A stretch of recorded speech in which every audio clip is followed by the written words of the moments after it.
வணக்கங்க. நம்ம இன்றைக்கி அளவுக்கு அதிகமான கோவப்படுறதையும் அதனால் வர பாதிப்பையும் பார்ப்போங்க. இது யாருக்கும் தெரிஞ்சிருக்கலாம், ஒரு புது தகவலாக நீங்கள் தெரிஞ்சுக்கங்க.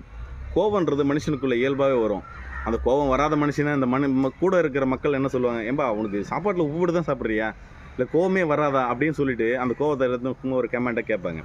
இது எல்லாத்த விஷயத்தையும் பாருங்கள். கோவம் வரும்போது நம்ம எல்லோரும் திட்டி தீப்போம், இல்லை அடிக்க பாய்வோம். இப்படி பண்ணால் தான் நம்ம உடம்புக்குள்ளே வந்த கோவம் அது நமக்குள்ளே தனிகிற மாதிரி நம்ம ஃபீல் பண்ணுவோம். எல்லா விஷயத்தையும் பாருங்கள். இந்த கோவன்றது நம்ம மனுஷனுக்குள்ளே வரும்போது உடம்புக்குள்ளே ஒரு ஹார்மோன் சுரப்பி சுரக்குது. அதுக்கு கார்டிசல் ஹர்டினல் சொல்கிற இந்த ஹார்மோன் சுரப்பி உடம்புக்குள்ளே வந்து இந்த கேஸ் ஃபில் ஆகிற மாதிரி உடம்புக்குள்ளே ஃபில் ஆகிடும்.